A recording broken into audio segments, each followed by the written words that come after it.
And I stood up and with my hands up, and about 5 or 6 yards away, that's where he was. And he shot me point blank in my head.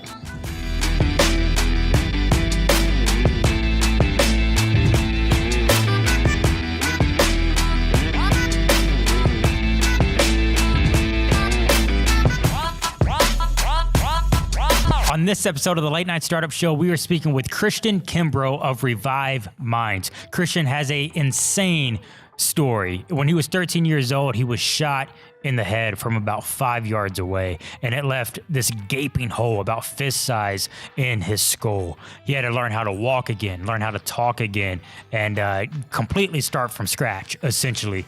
And out of that process of recovery, even though he still is battling and still fully recovering, he has developed Revive Minds, his business, and it's a nonprofit, and it's to help the youth that are in similar situations. He wants to help the youth get past those situations and realize that there is a good person inside every single last one of us, but more specifically, the youth. And he's on a mission to bring triumph out of tragedy. And it's just an incredible story, absolutely inspiring to know what all he has gone through and what he's trying to build out of that tragedy now. It's a conversation that you definitely need to listen to because anyone can relate to it, whether it's his history and his story or whether how he's navigating trying to build his business.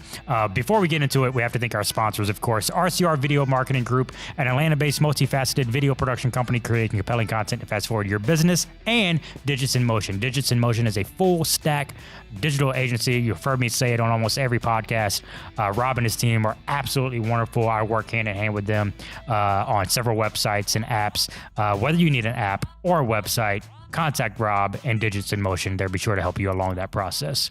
Now let's get into the conversation that we had with Christian. Well, Christian, thank you so much for being here and joining us, man. Thank you for having me, man. As we were talking just a few minutes ago, I was listening and watching your podcast that you did with Andrew Deitch. Shout out to Andrew Deitch podcast. Shout out to him. Andrew's awesome. To him. Yes. Yeah. So I just want to jump right into it, and I gotta admit, I was hoping you were gonna bring the skull that you had in that. Man, the way things were going, I wish I could have ran and got it. And then it just popped in my head as I was driving past like the old Brave Stadium. I was like, oh, wow. You didn't bring it. I forgot it. Yeah. It's all right. I'll get a picture of it from you and like put it on the video side or something. But just to dive right into it, this skull was like a replica of yours, right? That the doctors made for you. And I just want to describe it since we don't have it here physically, but also for the audio podcast. It was a skull, and right above your left eye is just this gaping hole to where like, no bone structure or skull or anything is there. It's just empty. I mean, almost big enough to where you could fit a fist in it. It's like it was the size of my hand, pretty much. Wow. Basically. And that happened in 2005? Correct? Okay, yes, so let's go directly, like I said, I want to dive straight in. So let's go directly to 2005 when your incident happened. Okay. So, well, it's kind of hard to say, but it's really, I was over my best friend's house, man. And we've been best friends since second grade. So like our moms were like this and like this really.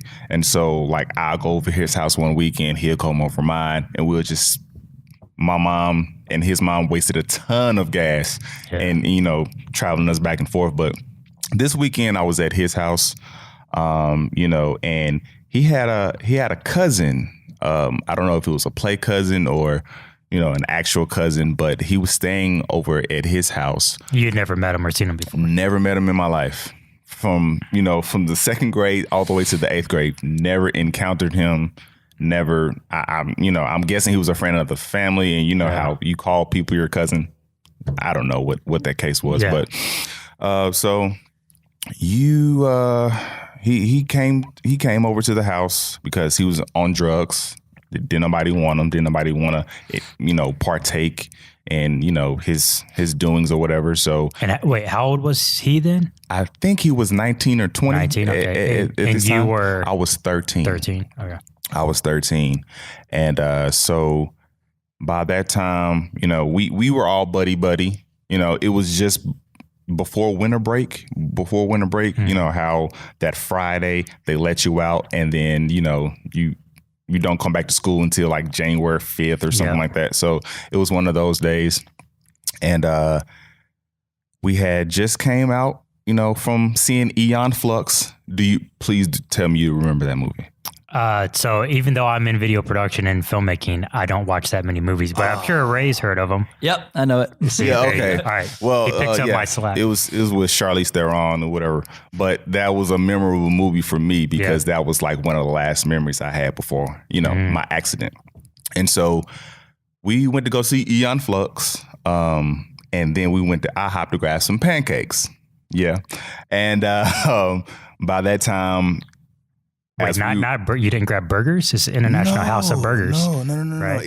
It was with a P. It was with a P. With a P, okay. I think they changed it back to the I think it's just a marketing campaign. Yeah. All right. Sorry to throw off your very serious story. No. But so we went back to the house. He was standing in the driveway because his mom, my best friend's mom, you know, drove us, and we found him in the driveway. And so trying to get into the house. It was December 18th, so it was very cold. It gets pretty cold in Arkansas. Not too much, but enough. Yeah, I know. Yeah. I've spent a lot of time in Arkansas. Oh, really? Yeah. Yeah. So we pull up to the house and we all go upstairs and let me put it in perspective for you. His house, his dad used to, you know, be an NFL player, I believe. Yeah. I don't know the backstory of his, but he just always spoke highly of his dad. I never met him before, but and so his house is like the biggest on the block. And so we all go upstairs. There's a bathroom upstairs, and that's where his mother was using the bathroom. And she said, "Hey, run downstairs to give me some tissue." Graphic, I know. TMI, I know. Yeah. But as he's doing that, his cousin came in to the room from the attic with a gun, with a loaded gun. Like a rifle or a handgun? Like a handgun. Handgun? Yeah, it was a 38. Don't know specifics of guns because obviously I don't deal with guns till this day. Yeah. I'm scared of them, you know.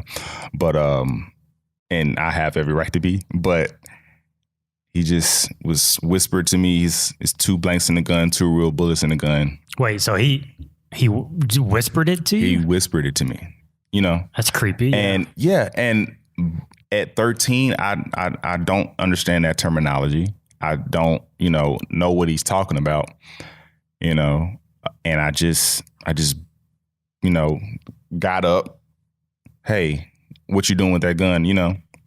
And he said, it's 2 blanks in the gun, 2 real bullets in the gun.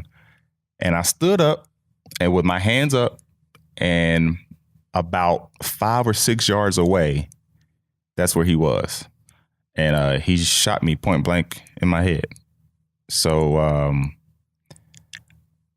as I woke up, you know, I was going in and out and I woke up, you know, I hear the paramedics is talking and, you know, this is not good. I don't think he's going to make it, you know, because Little Rock, Arkansas is one of the the most dangerous cities. It was the most dangerous city. I don't know if I don't keep up with that sort of thing, but it was like a prominent city for crime and homicides and everything like that. And so I black out as they roll me to the stretcher and the ambulance. I black out. Did you have any vision or could you just hear? I could hear, but I was going in and out of sight, you know. And so I blacked out and I didn't wake up out of my coma or unconsciousness until Christmas Day, 7 days later. Wow. Yeah. So I had to I was basically a newborn baby. I had to learn how to walk again. I had to learn how to talk again, which is so difficult for me. Wow. And also just learn my mechanics, learn how to eat. You know, I kept pulling the feeding tube out my nose because I wanted real food, and my brain was telling me, hey, I can eat real food, but the doctor would say, were saying, hey, we don't want Christian to eat, because we don't know if his brain is going to register or comprehend that he needs to chew. So, I was a madman. I was kind of crazy going through that, man. And I just thankful I'm here. So you were in the hospital, or unconscious in the hospital for 7 days. Right. And when you woke up on Christmas Day, how much more time did you spend in the hospital? I didn't get out the hospital until like January 23rd or January 24th. But still a lot of physical therapy and stuff like that. A lot of it. Even when they let me out of the hospital, I had to go to physical therapy. Physical therapy wasn't in such an intense thing. I can learn like my mechanics with my movements and everything like that. I mean, it was tough. Like the average person would be like, holy crap. But it was just learning how to talk again, man. It was so frustrating to the point where I just got into like a deep depression. So, which, I mean, oh yeah, that's expected, right? I mean, that's huge, especially 13 years old. I mean, you're starting, it's like the moment, especially as a man, you're starting to experience things you've never really experienced before and all that. And it's like a major shutdown and reset, and not in a good way. You know, like you're having a reset out of complete necessity of survival, not just to get your mind right, Everything is new to you. So when you were learning how to talk again, did you this is a kind of a difficult question to ask because I'm not exactly sure how to phrase it, but did you could you talk like in your head? You knew the words, you just couldn't I couldn't get it out. It was like the mechanics of moving your jaw and your tongue and stuff. But I would say the wrong thing, which is kind of crazy. We had a teacher who used to come out of in the room as I left ICU, and she used to come in there, and I used to hate her. I mean, I didn't really hate her, but I used to hate this exercise that we were going to do. She used to hold up like flashcards and, hey, what's this color? Kind of really insulting my intelligence. I thought she was, but if I couldn't get it out, I couldn't, enunciate. I couldn't do anything. I would just or because I just hated it. And the detectives wanted some information, but my mom said, hey, until my baby is talking, he will tell you what happened because she wasn't there. And I know who shot me and everything like that. So it was a big hold up in the whole thing, man. It was, I couldn't talk, couldn't even just do anything pretty much. So how long did it take you to get back into school and all that?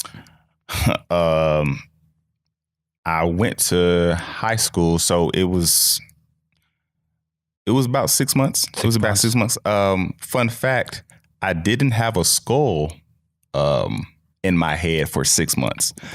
They had to give me my implant for my skull. My implant, which was June. I think it was June 18th or something like that. Wow. And so imagine, just the left side of my head is bulging out in the morning and then it slowly decreases. And so, I'm just like that, and it's doom, doom, doom, doom pulsating out of my head. So I went through that for about 6 months. And, being 13, man, I'm liking girls now. Yeah. I have to ride in the car with a helmet. I'm like pleading with my mom, hey, please don't let me wear the helmet. Please don't let me wear the helmet. And she was like, well, what if we get into an accident? Or, I'm like, nope. I was so mean. I was just like, nope, not going to do it. Not going to happen.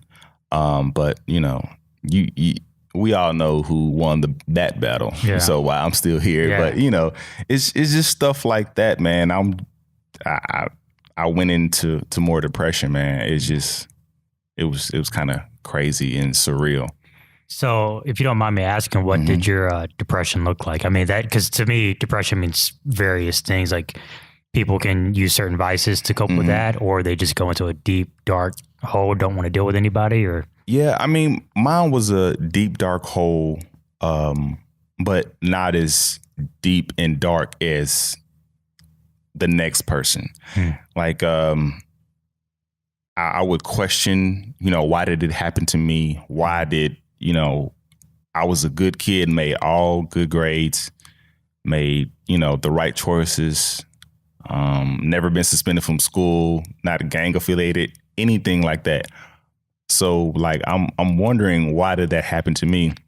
But one day I just was like, okay, it happened to me. Everything was okay. It seemed to be okay. I just had a big scar on my head, but I was able to walk. I was able to, slightly talk, move my mechanics. So I just stopped questioning why did it happen to me and started, trying to figure out what can I become or what, can I do? But music was my biggest vice, man. Yeah. I remember, I can tell you what the albums that saved my life. Well, not saved my life, but like got you through it. Got me through it, man. It was Pharrell In My Mind that dropped in spring of 06. It was stuff like that. The Eagles. Once I heard One of These Nights, one of my friends was playing it, and I just dug deep into that catalog. Yeah. It was Linkin Park, Hybrid Theory, like one of the first albums. It was just kind of crazy. And so that was my biggest vice, just music. I didn't really do anything besides just listen to music. Yeah. So you go through all of this. I mean, I assume it's easy to be super negative and pessimistic about life in general and and all that. So when did you feel that your mind started shifting from, this happened to me, kind of why me, to okay, let me do something about it, or let me go more positive in my mind? I think the biggest turnaround I saw in like the 10th grade. I was in acting. I took theater all throughout high school. And so I actually moved out here to Atlanta for theater. But I decided I wasn't going to do theater anymore. And then I was having this discussion with my girlfriend. I was like, hey, I remember where we was at. We were at a Chili's or Applebee's, one of those. He remembers. But yeah, I remember they had the sampler and I ate the sampler. But and I was just like, man, I wanna give back. I wanna help people. I wanna help. I just wanna help in any way. And I decided to be just like a speaker and speak on the topic of like gun violence and speak on, overcome your obstacles, how you could be a good kid in the wrong situation. So like I speak about that. I have engagements coming up. And but to answer your question, 10th grade is when like I was like, man, I can really do something with this. Not knowing that I was going to speak later on down the line. Yeah. But that I think that's when I found out. So when you say be a good kid in a bad situation, unpack that a little bit for me. What do you specifically mean by that? I mean, everybody has choices. Everybody has things that seems to be like inevitable that they're going to participate in, which is like gangs or like being a bad kid or like being like a misfit or something like that. And I just wanted to know like why me, but that was my way of thinking about it. Like I was a good kid. But if we unpack and, try to get to the bottom of the situation, all of us are, good kids at heart. I would say most of the kids are good kids. They're just caught up in like peer pressure, wrong situations, stuff like that.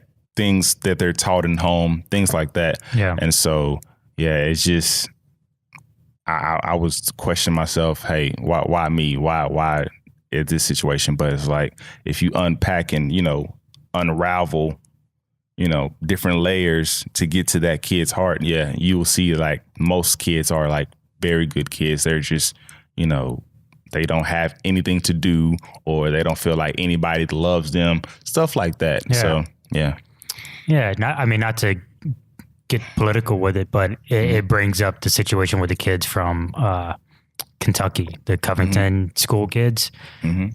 You see them with the Make America Great Again hats on and all that. And so many people would jump to instant judgment about those kids, and myself included. But hearing you say that, it's like, what if we did kind of unravel all of this that has been pressured on them and being taught that, you know what I mean? Yeah. It's just, I feel like if we can go back to where we knew nothing, that will be the pinpoint of where, okay, we can teach love. We can teach, I love you for, no matter your color, no matter, and I don't mean to get political either, but it's just like the things that I saw was just like, okay, where did that come from? Yeah. What was the source of that? So, it's just, I think we have to go back to where we knew nothing to learn how to, just love and, just be positive, basically. Yeah. It's like our mentality for some reason gets easily clouded. Oh, yeah. And it's very hard to clear that up. But so out of all this, and out of you realizing that you wanted to kind of help young kids, you developed Revive Minds, right? Yes. And that's sir. that's your business. So let's talk a little bit about that. What is Revive Minds? Describe the business a little bit to me, and how is that business going, and what are you doing with it? The business is pretty good. It could be better. All of us could agree with that. Yes, but I have a motto for my brand: is change the way you think and reverse the way you live. I want to get kids to see that there's a better way. Change the way you think about things in life in general, or just certain aspects in life, and reverse the way you live is basically self-explanatory, And I sell positive messages with shirts, of course, garments, hats, stuff like that. So the product is kind of like a clothing line, the product. Yeah. The product is a clothing line. I have a nonprofit in Arkansas. Okay. And I'm trying to build it here. So what is that nonprofit? No, it's called Revive Minds. Revive Minds is a nonprofit too. Okay. Yeah, that's awesome, man. Yeah. Why did you decide to go into like t-shirts? Did you feel like that was just a way to get the message out and wearable, or? I had a passion for t-shirts at one point. Yeah. I wanted to make my own brand. My first thought is my brand called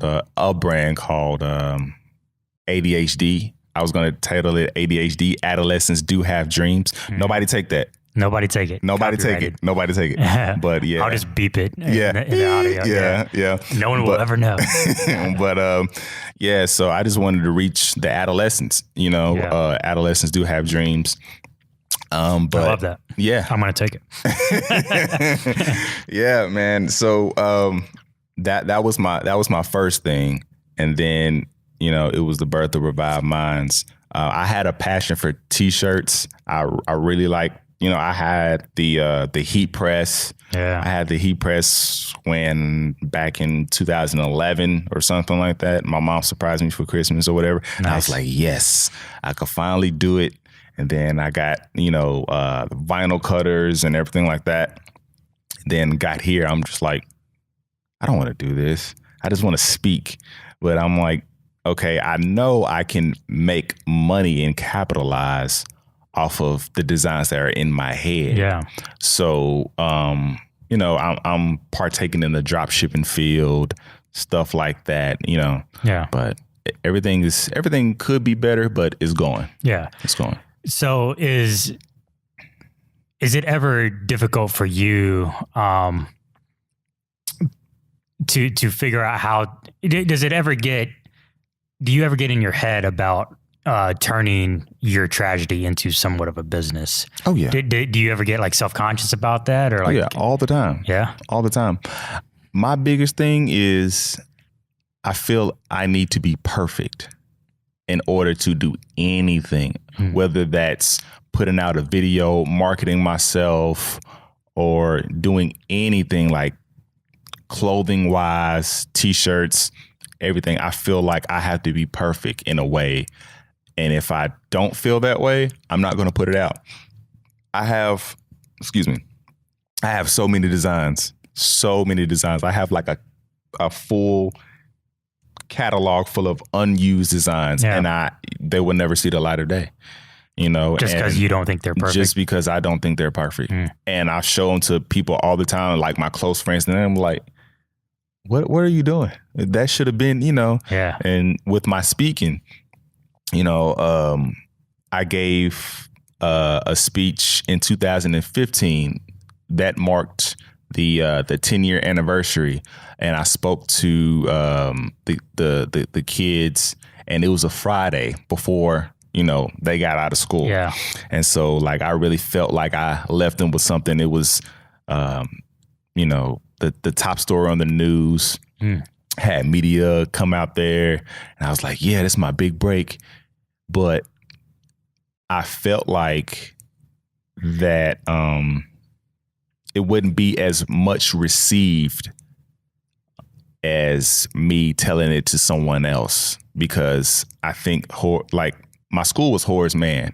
So I felt like those Horace Mann students needed to hear it and nobody else. Like schools or anybody isn't affected with gun violence. It's millions of kids affected by gun violence or making the wrong choices, or not knowing how to overcome obstacles, not knowing how to overcome depression, stuff like that. So I was just like, no, I'm going back into hiding.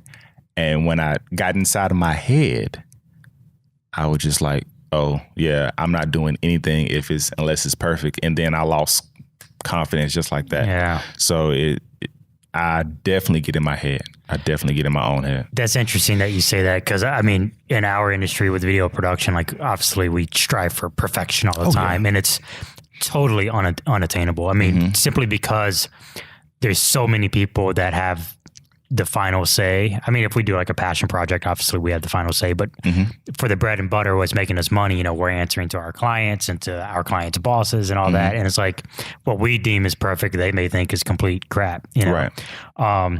Or they might not see the vision that you guys had. Right. Exactly. Right. And it's easy to get in your own head about that.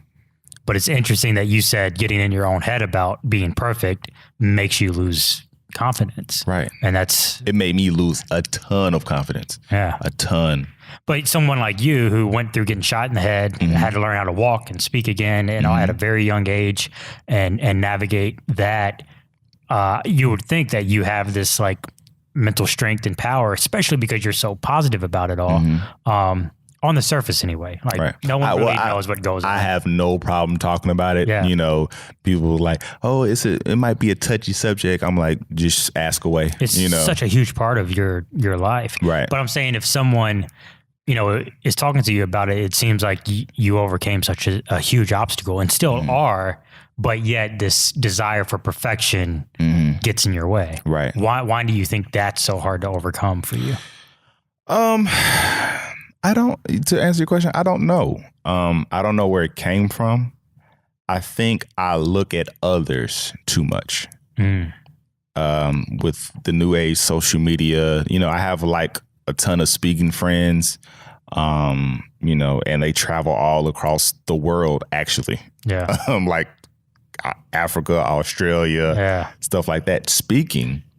And they don't have to be speaking what I'm speaking about, but I just see it, man. And I see their perfections, and, I'd be like, oh, wow, I got to get, up to that.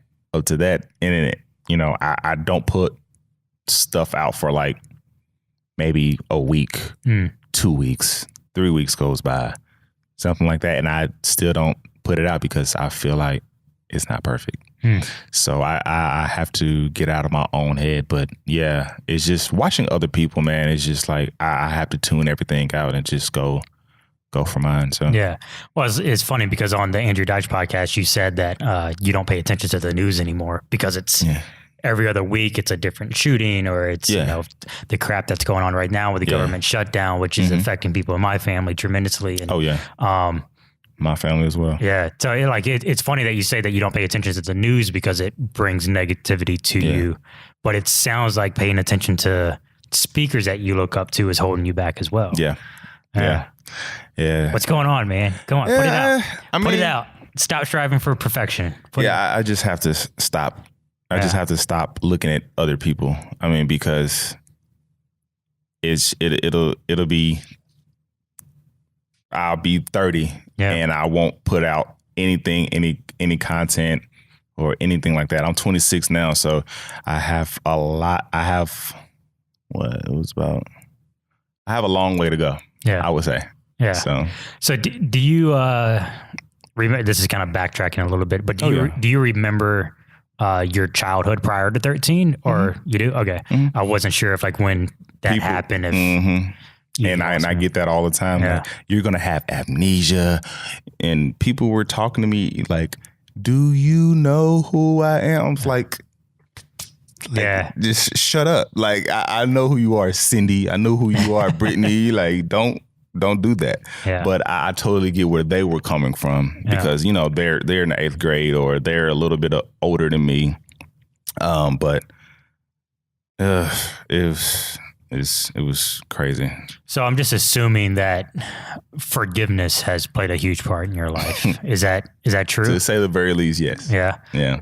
How did you reach that point? I mean, I have problems with forgiving people. Like amongst my core group of friends, I'm probably known for burning one too many bridges. I'll admit it, whatever.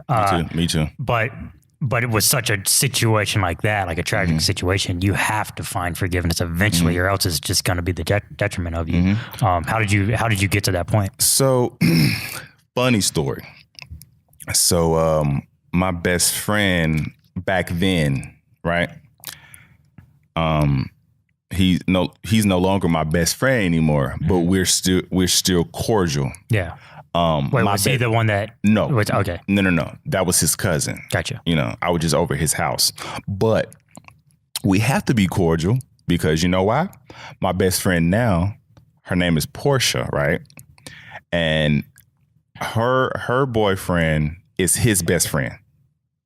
So we have to see each other. Yeah. And I put everything in the past, man. I don't hold it against you. I don't hold it against him. I just moved on. I haven't seen the guy that shot me ever again. So that 24 hours, like never again. Yeah. I asked where he was, and I guess he was wanted in Arkansas for so much, and then he got into a little bit of trouble in another state, got locked up in another state. He's out now because I just looked at his Instagram. Yeah. He doesn't know I'm creeping on you. But sometimes you just got to look him in the face and just trying to look at him in the face and just like, man, like it's the guy that shot me. Do you think he understands what he did or how it changed your life? Who, the guy that shot me? Yeah. I don't know. By his pictures, he's really, giving his life to Christ and everything like that. I don't know. But until we have that discussion, I'm ready. If you are, I hope you listen to the podcast. But I don't know. I just don't know. That's admirable, though, that you want to sit down and have a discussion or talk. And if I was in your shoes, I would be doing that more so for me than him. Oh yeah. And it's definitely going to be about me. Yeah. It's definitely going to be about me because I'm going to ask him. I'm going to get to the nitty gritty.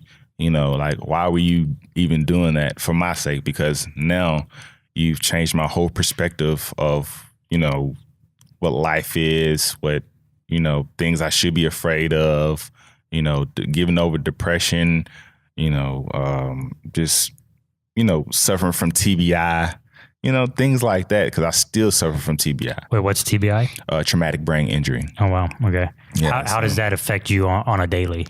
I get fatigued really fast. Yeah. My mind goes a million miles a minute. I have so many ideas. Yeah.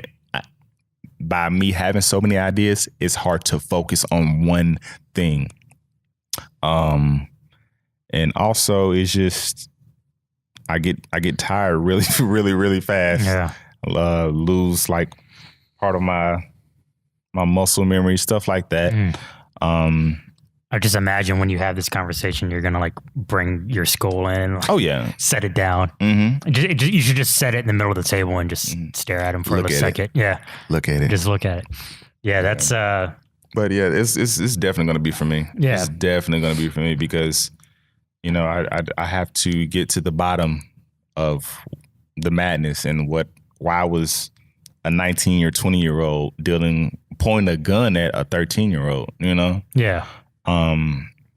But it just wasn't right. So this doesn't necessarily relate to the severity of the situation, but there's a certain relationship in my life that I haven't talked to this guy in 8 or 9 years, and I have gotten to the point. I wanted to have a conversation, but I've gotten to the point of realizing that conversation is never going to happen. How so? I feel like I initiated trying to have the conversation several times, and each and every time is just neglected. So it's on his part. Yes. Yeah. Okay. The ball's in his court now. So I'm like, I kind of let go of it. You think you'll ever reach that, or will you forever strive to have that conversation? I mean, he doesn't even know if I want to have the conversation or not, because when I said I haven't seen him, never seen him again. Well, that's what I mean. It's like, it feels like, if I'm being honest, it feels like you're wanting to have something that's probably close to impossible. Yeah. So does that keep you going? And does that like light a fire under you in some sort of way? Is that why you strive for that? Or it's why that plays a big part in it. But it's I don't know. I don't think I'll try to reach out to him because I see him on Instagram, and I just matter of fact, I like 2 days ago I had it on my mind and I had it in my heart to just look him up on Facebook. Yeah. And I did that a couple years ago. And then I noticed he had an Instagram. So I'm like, he had about like 100 followers. I'm like, I just wanted to see how he's living now. Does he regret that mistake? Yeah. Stuff like that. So I don't know. I don't know if he wants to have that conversation with me. Yeah. Yeah. But I'll definitely, have it with him. Yeah. Well, just to circle it back around to kind of like business and entrepreneurship, most people are trying to make a hobby that they're passionate about successful, or make money, or they're they have something industry that they're super interested in, say basketball, that they start a blog or YouTube channel about, and they make money.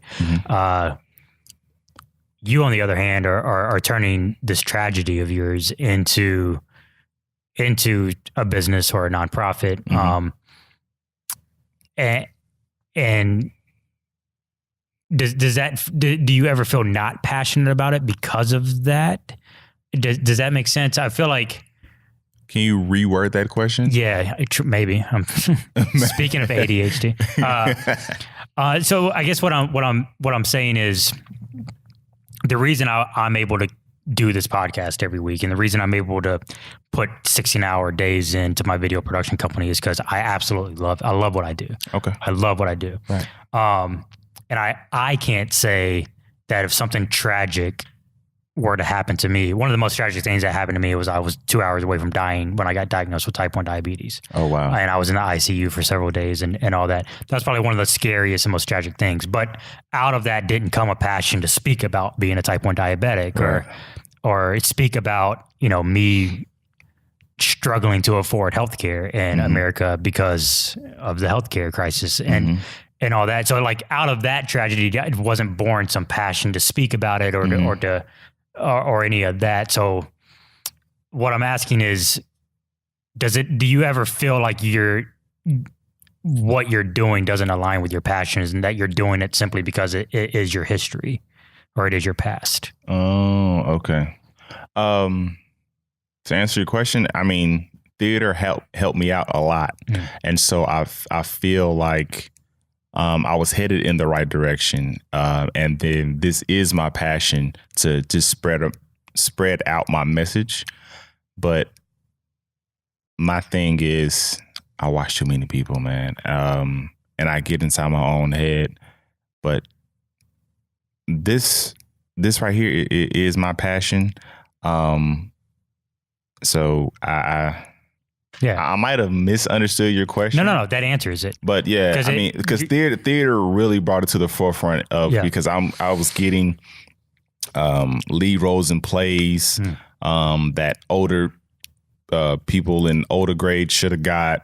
You know, I was just just a lover of everything theater. Yeah. And I feel like I can just market it I had it on my heart to market it to, just speak to the younger kids, the younger kids that's coming up. Yeah. And so by doing that, I had a passion for it. Yeah. And I had a passion for everything that's, anything that's gun violence or anything like, because I look on gun statistics like all the time. So I just want to put a stop to it. I mean, I know I want to put a dent into it. I want to get more people involved. I want to create a youth army full of young leaders, just living in their truth and living in their purpose. So that's what I strive to do. Yeah. So. I got to tell you, man, one of the quickest ways to get you there and to do that is to stop striving for perfection. Yeah. It's like, I mean, I'm going to say how it is. It's like, you want to share your talents and share your passion and share your story. And I mean, the reason that I was super interested in talking to you is because I feel like regardless of whether we touch on like entrepreneurship or not, is like you overcoming and figuring yourself out through this process. I think everyone can take stuff away from it. So I think it would be a disservice to everyone if you don't start putting, your stuff out. And I've been totally, I totally agree. And I've been in this funk for a number of years now. But I just got some advice, last week. One of my sisters, we were at like a working Wednesday or something like that. Well, is it Wednesday? No, it's Thursday right now. But anyway, she said, just get it out of your own head. And what did she tell me? She said, find out if it's adult speech therapy and do that. I think I will feel way more comfortable because like, I stumble and I ramble, but people don't know that's a side effect of what's going in my brain. Like I look good on the surface, I look good to the eye on the surface. So you might not know what's wrong with me, but I'm struggling, all disabilities, as they say, all disabilities you can't see, but you definitely can't, like talking to me, you wouldn't know. Yeah. So I feel like I'll take her up on her advice, which is going to speech therapy as an adult, because I haven't been in 10 plus years. Yeah. So, it's just getting out of my own way. Yeah. Well, and I feel like to take that a step further or even sidestep it a little bit, even finding like a mentor, like a business mentor. That's something that I'm trying to do in 2019 because I feel like last year I kind of got to a point of maybe feeling like a plateau in business and in personal development and stuff like that. All the podcasts and the business books and everything I was reading, it was like I wasn't necessarily getting anything out of them anymore. Me neither. And I've talked to a lot of people. I say a lot, more like 4 or 5 people that have mentors and have the guy that's on the podcast 2 episodes prior to this one. He how he got his mentor. I asked him, was this on the podcast or off the podcast? And I asked him this. I think it was off of the podcast. I can't remember. About Chayton and his mentors. Yeah. Anyway, I think it was off the podcast, but what he did, he would drive around Atlanta, like on East Paces Ferry, where there's all these mansions and everything. And he would get their address and do handwritten notes. And it was like, hey, drove by your house, really admired what you've built, and I look up to you. I don't want anything from you. I'm a business owner, and he was like, I'm writing it down. He was like, I'm a business owner, and I just want to pick your brain to see how you got your success, and wondering if I could just ask you a few questions. Don't want anything from you. And he would mail these handwritten notes to these people that lived in these mansions and nice houses.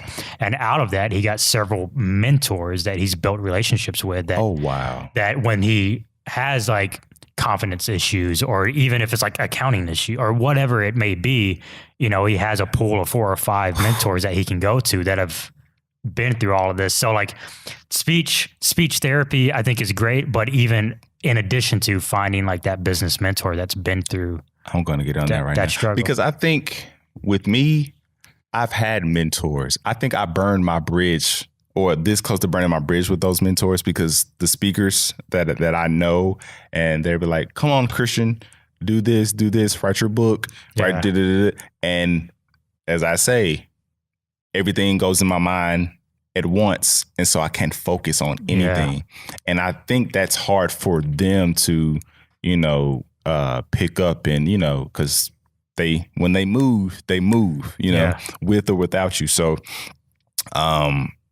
I'm trying to do better in 2019. I'm trying to, call them, I'm trying to ask them out to lunch, stuff like that. So I can just get more information, shadow them, just do better in general, because I do not want to burn that bridge again.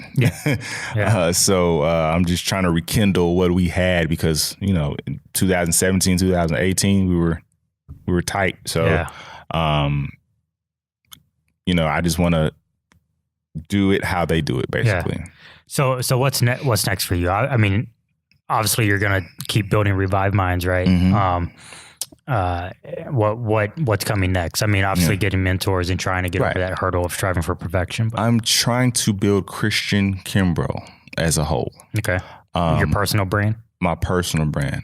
I feel like if I build myself up, as a speaker, as an author or whatever, building Revive Minds won't be as hard. Yep.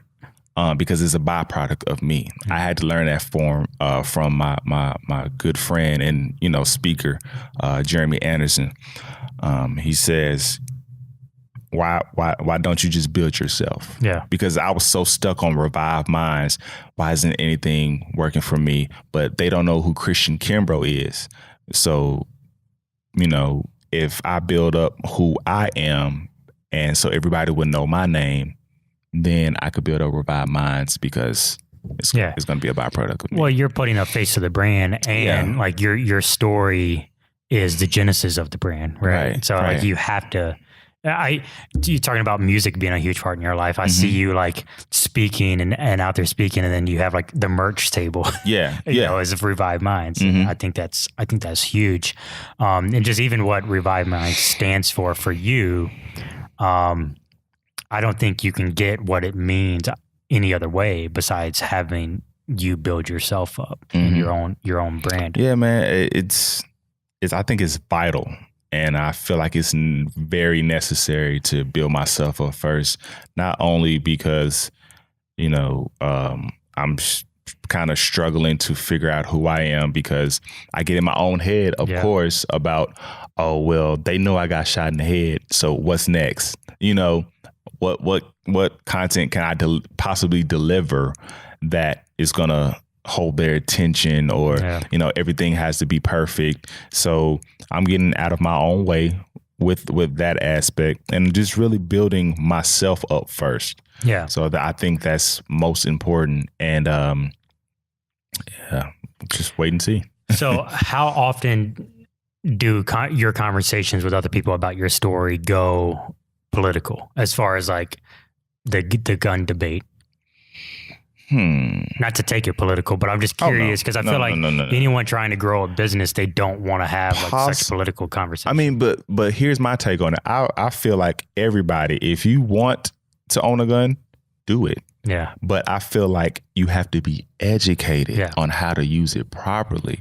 People just think, oh, I got shot in the head, so I'm against guns. No, that's not what I'm saying. As controversial as this might sound, I'm not against guns.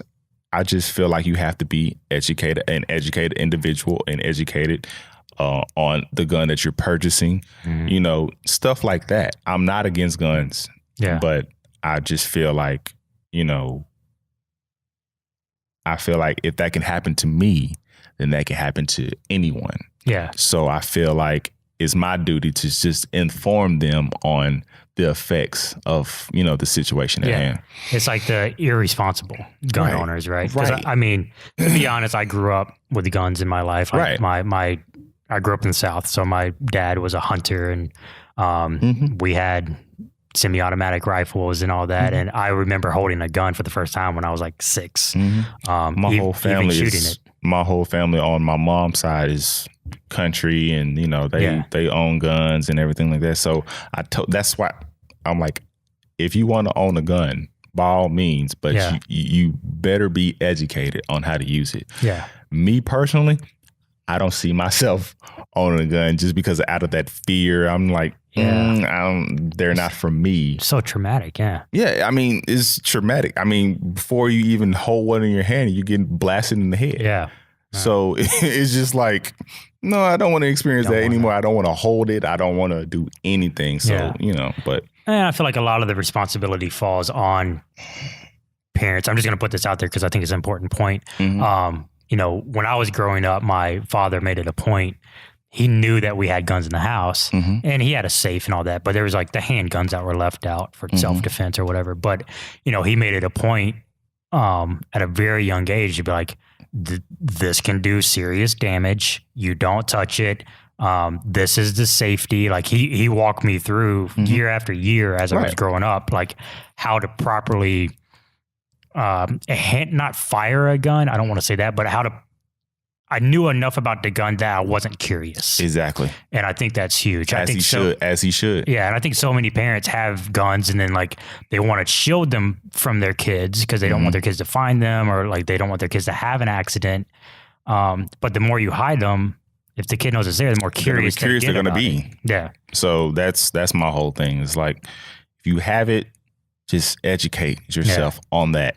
You know, just please, because we hear these stories all the time about the kid shooting another kid, or, you know, the gun mishaps and everything like that. And so just please get some self-education, go to like I don't know what it's called, but like just there's like self-defense training. Yeah. You know, if you never fired a gun, you know, just stuff like that. Because and don't get me wrong, I'm not saying that our gun laws in this country aren't completely fucked up, because they are. Yeah. You know, they are. Let's just say that. I know that. Yeah. Yeah. I know that. But I think that what's cool about you is like, you know, you could have very easily been like, my Revive Minds is, you know, about guns and gun violence and like people using guns irresponsible and all that. But that's not what you've said about Revive Minds, or even you telling your own stories. Like you want to help the youth kind of get out of this peer pressure, this negativity and that's being pressed on them, and see that there's like potential, or see that there's ways to not, you know, find yourself in those situations. And even if you're in those bad situations, how to respond appropriately to get yourself out of those. I don't think you're pigeonholing yourself into just your story about being blasted in the head, right? That's not what I'm hearing at all. It's just my mental. It's just my mental thought process. And I think I need to change it. Yeah. Well, it's changed. It's changed. There It's we go. changed. It's changed. It's changed. With this conversation, it changed Yeah, it. man. Yeah. That's awesome. I just think you can do so much good. Yeah. And who you, even if you influence 50 people, you know what I mean? 50 kids. The way your history and your story and what you can, the influence you can have on these youngsters. You know, if you influence one of them, they're going to in turn influence somebody else and all that. It's like the best. Like, if I do one child, if I touch one child, I've done my job. Yeah. So, you know, everything goes out the window. If I have a sea full of 300 kids, if I just touch one kid and I've, you know, touched his heart and made him rethink his thoughts and actions and, you know, his friends, stuff like that, I've done my job. I'm satisfied. Yeah. You know, I don't have to do anything else. Yeah. So I feel like that's my goal. Yeah. That's my goal. And you can get there easily. It's so attainable. Easily. And one of the, so the podcast I did earlier today, we were, the guys, he was kind of picking my brain about podcasts a little bit. And he was like, well, I'm trying to figure out if I would rather listen to a 30-minute podcast or like an hour and a half long podcast. Cause most of mine go an hour and a half. Oh, really? But they weren't, or longer, or some of them are shorter. But when I first started, we were filming for about an hour and a half, and then I was cutting it down into 30 minutes. And what I realized is that all of the podcasts that I did that with started kind of sounding the same, because it was almost like someone's Instagram feed. It's like the highlight reel, you know, you get the best response and all that. So when I was cutting the best responses out of everyone's show, it all just kind of started to blend. It was all blah, you know? And I told the guy, I said, well, I would much rather have one or two people listen to an hour and a half long podcast and hear that one line that I may have cut because I didn't think it related to a broad audience. Right. I would rather influence them by that one line I would have cut than to cut a 30-minute highlight reel and put that out to where everyone's gonna be like, okay, yep, heard it before. Like, yeah, it's powerful and all that. I heard it before. It doesn't make you unique. It's not real. It's not real, right? Yeah. Which is why I'm like, I'm trying to relate that to your speaking engagement. It's like, no matter what, I think you're going to strike a chord with at least one person in every one of your audiences. And that one person is huge. You know? That one person has the impact to influence 100. Oh, yeah. If not Each one 1,000. teach one. Yeah. So, exactly. You know, if they don't have that love at home, or they don't have their love for from their friends or their, you know, whoever, you know, if they just hear me or hear anybody like me, I'm just not trying to say just me, Yeah. but if they just hear a positive light and, you know, a positive message, a positive voice, then, you know, they know it's a better way. Yeah. So Revive Minds just stands for, you know, revive is bringing and strengthening back to life, bringing life back to, you know, and mine is just your brain, you know. So I feel like I'm headed in the right direction. Yeah. And it's something that I constantly have to do personally. It's like, not to sound too cheesy, but it's like every other year I find myself in this kind of, I don't want to say deep depression, but some sort of depression or like too hard on myself. And every other year when that happens, I have to figure out how to revive my own mind. And like, that's one of the main reasons I'm looking for mentors now, is because I don't know how much longer I can keep doing it myself. Right. So no matter what, like sharing the stories and helping revive those minds is crucial in every industry, in every human. Having that positive reinforcement or just sharing a good word goes so far, man. Yeah, I feel like my loved ones tell me all the time, you need to start taking your own advice. You need to start changing the way you think and reversing the way you live about, you know, everything. Because it's times where I just seem to be so stagnant and start to like trying to dissect, okay, this what needs to happen, this what other needs to happen, I need to do this and this and this and this, and to the point where I just drop everything mental fatigue sets in and I don't get anything accomplished. See, but I don't think you're stagnant. I think you care so much about helping other people and helping That's it. people in your similar situation or maybe grew up in a similar neighborhood or whatever it may be. I think you care so much about helping those younger than you and people similar to you that you put so much pressure on yourself that your mental strength becomes stagnant. I think that's what makes you stagnant. But that's a positive. Yeah. That's a positive trait to have, that you care so much though.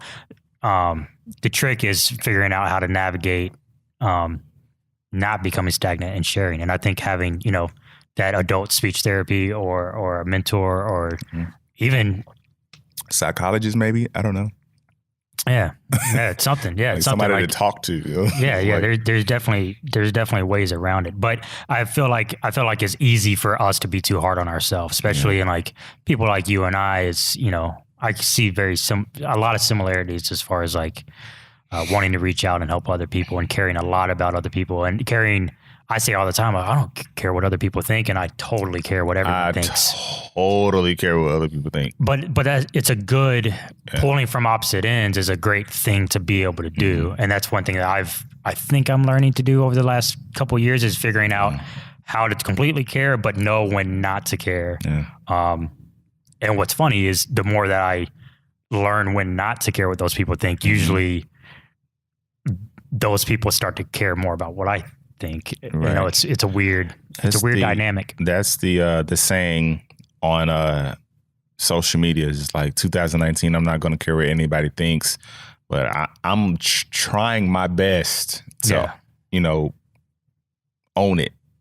Own that saying, because man, it's hard. Yeah, it's really difficult. But I feel like once I get out my own way, sky's the limit for me. People tell me, man, you should have been out here. You should have been speaking wherever, but it's to the point where I don't know which topic to pick, because one day I'm like, hey, TBI, hey, gun violence, hey, getting over obstacles, hey, and I don't know how to tie it into one. Yeah. I got a speaking engagement next Wednesday in Birmingham. And I just, I have it all together, have PowerPoint presentation and everything like that. And so, and I've been telling this story for like at least close to 14 years. Yeah. But still, it's just like, man, is my mind gonna draw a blank, stuff like that. So it's just basically, and that's where that caring what people think comes in. Yeah. So I think you should if I trump that, everything's gonna be fine. I think you should make it a point to go on like Instagram Live or Facebook Live like once a week.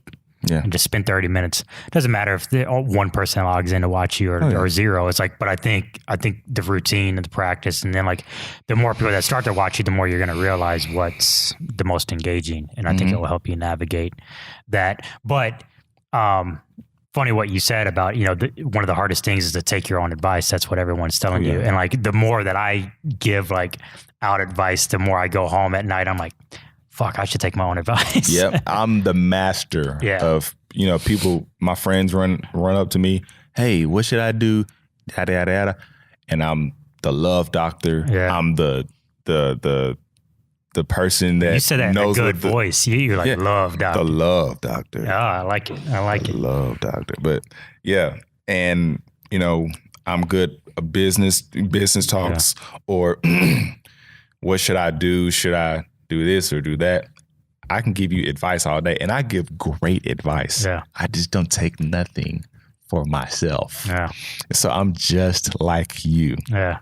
And it's time. It's time. It's time, man. It is time. Buddy. It's time, man. Well, I think that's a great way to close it out. I appreciate you being here. If you have anything else to add, please add. Follow me on Instagram, Christian Kimbrough. That is CHRISTIAN, Kimbrough. You actually said it right. But it's KIMBROUGH, 7. Follow my Instagram business at Revive Minds. We're trying to make a difference, trying to make an impact through clothes, and trying to make, build brand ambassadors within the youth, get more in touch with schools. And you can actually log into my website at www.christiankimbrough.com. And just to actually see what I'm doing and who I want to impact and what's next for me. So. Yeah, that's awesome. And for everyone listening, the links to Christian's Instagram and website will all be in the show notes on whatever podcast platform you're listening to. And on the video side, it will be at the bottom of the screen. So, yes, sir. Man, I appreciate it. I need to get a t-shirt or something for you. I'll be sure to order one from you. Yes, sir. I got to rock the Revive Minds wear. Yes, sir. And I love what's on your hat. It's like the light bulb with the brain inside of it. The only thing is, though, the brain's missing like a hole. No, I'm kidding. Oh, hey, I had to think about it. I'm like, what? Oh, man, you're being funny. But yeah, it's one of the designs I came up with, man. I love it. And, I just stuck with it. And so I had, not to get off subject, but I had a lot of designs that didn't see the light of day. Yeah. Which I told you about, but this one pulled through and this one stuck. So awesome. Mm-hmm. Well, man, 2019, I know it's like January 24th, so I am looking forward to seeing your speaking engagements throughout the rest of the year. And, yes, sir. Yes, sir. And getting your word out there, man. Yes, sir. All right. Thank you. Thank you.